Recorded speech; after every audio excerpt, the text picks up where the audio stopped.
ameenda. So how did Wendy react to going to school on her own the first day? Did she cry? Ooh, Wendy. Cry? That girl was too excited to get into that school bus. In fact, immediately she got in, she started making friends. I could see her through the window. Looks like she'll enjoy going to school, eh? I think she will. But I can take a miss. I know, but she's not a child anymore. She's all growing up. She needs to be in school. Our girl is all grown up. Anyway, what is that you're reading? It's a letter from Nathan's mother. Anastasia, what does she want now? More money.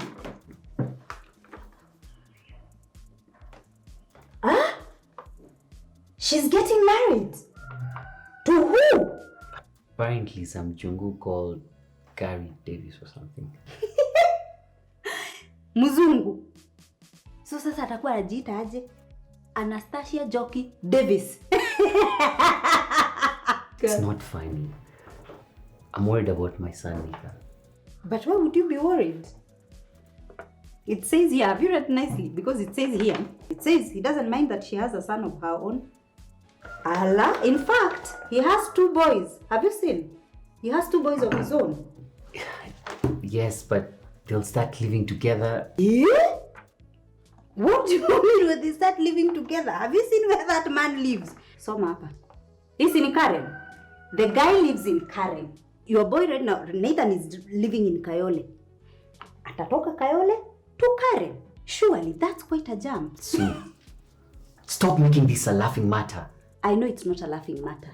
All I'm saying is that I'm glad that Anastasia, your ex-girlfriend, has gotten a man to take care of her properly so that she stops coming up to our house every now and then for money and handouts. But have you read the terms and conditions this Mzungu is giving her?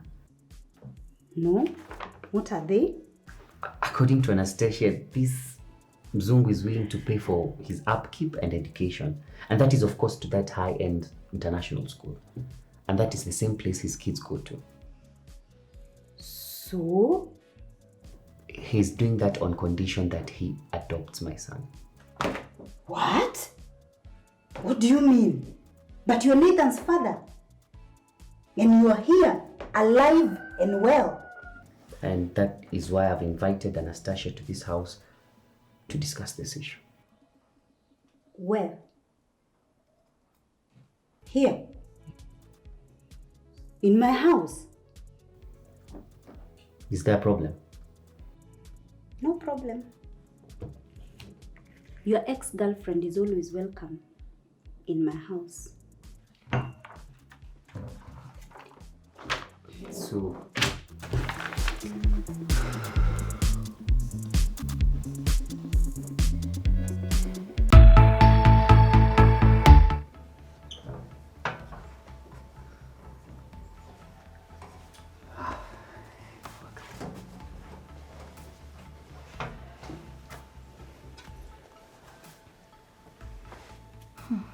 You must be Susan. It's just Sue, actually. And congratulations on your upcoming nuptials. Dominic, inaonekana tuna siri anymore kati ya mimi na wewe. She's my wife and... Would you like some tea? Actually, my fiancé Gary and I take oolong tea. Do you have any? What? Oops. It's Chinese. No. I have Kenyan. Well then, no. I am fine.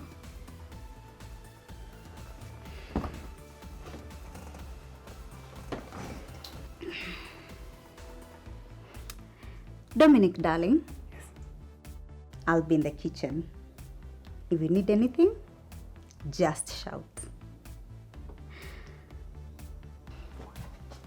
Excuse me.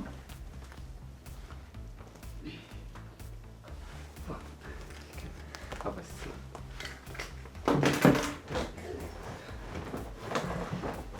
Wow.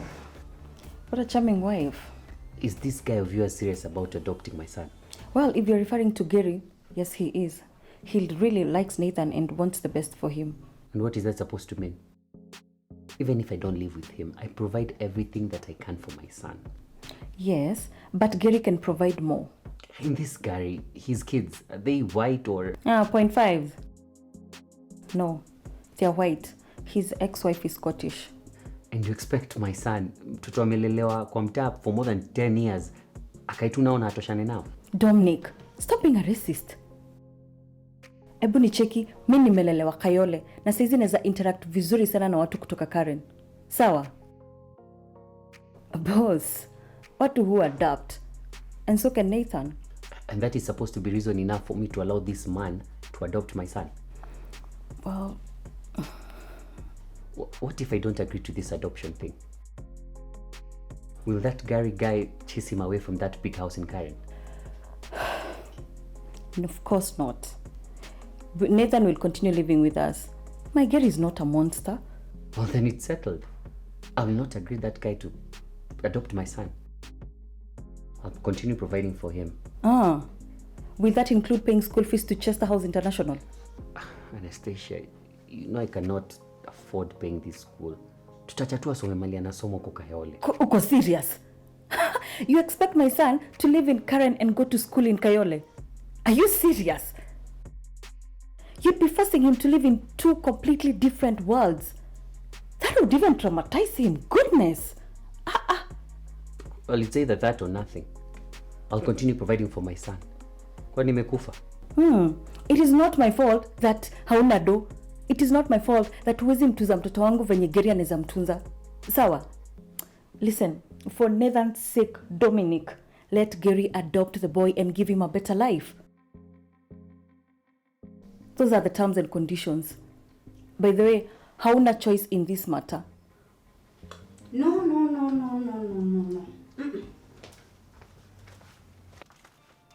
Anastasia, that is where you're wrong. Of course, my husband has a choice.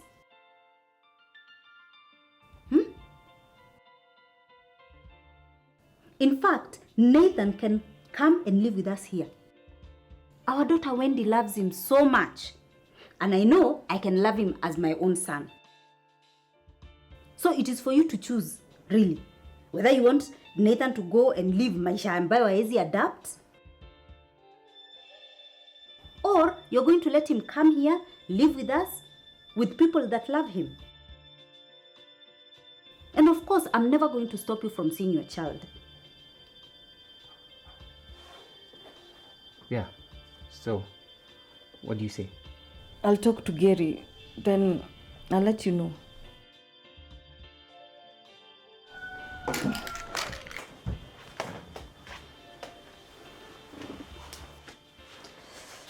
Oops.